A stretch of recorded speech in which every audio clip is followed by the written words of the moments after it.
5 seconds. Start. अध्यक्ष महोदय, मैं कहना चाहता हूँ कि हर आदमी को यह अधिकार है कि जिसको चाहे डाक द्वारा मत भेज सके।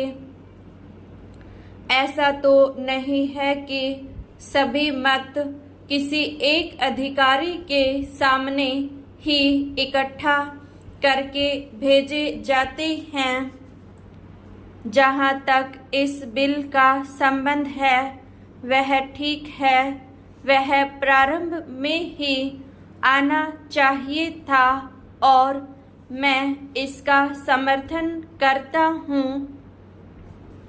मैं इस सदन के माननीय सदस्यों से भी निवेदन करता हूँ कि इस बिल को पास कर दिया जाए।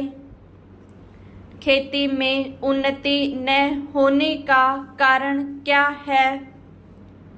उसका एक कारण यह है कि खेती से संबंधित जितने विभाग हैं उनमें आपस में समन्वय नहीं है। खेती के लिए अच्छी खाद की आवश्यकता है, पानी की आवश्यकता है, औजारों की आवश्यकता है और धन की आवश्यकता है। इन सारी चीज़ों के लिए अलग अलग विभाग हैं। मालूम ऐसा पड़ता है कि उनका आपस में कोई संबंध नहीं है। वे आपस में मिलकर कोई योजना नहीं बनाते जिससे खेती की आवश्यकताएं पूरी होती।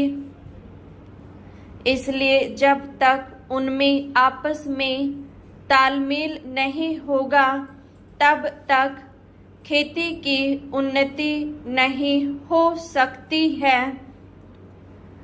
दूसरा कारण यह है कि योजना की बिल्कुल कमी है। इसके अलावा कृषि कॉलेजों से निकले हुए जो स्नातक होते हैं, जो खेती की बातों को जानते हैं, उनमें से एक भी आदमी खेती करने के लिए तैयार नहीं है। सभी प्रोफेसर बनने के लिए तैयार हैं। खेती के लिए कोई भी तैयार नहीं है। एक बात मैं माननीय मंत्री जी से विशेष रूप से कहना चाहता हूँ।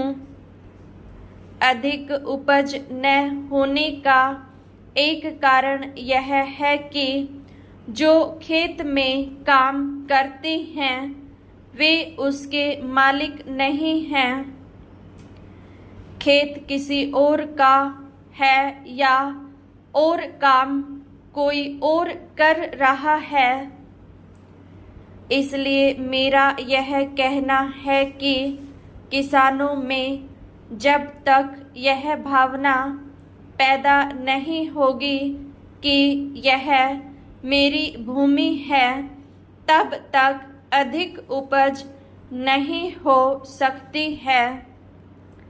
इसके लिए आप जब तक भूमि सुधार नहीं करेंगे तब तक कोई बात बनने वाली नहीं है।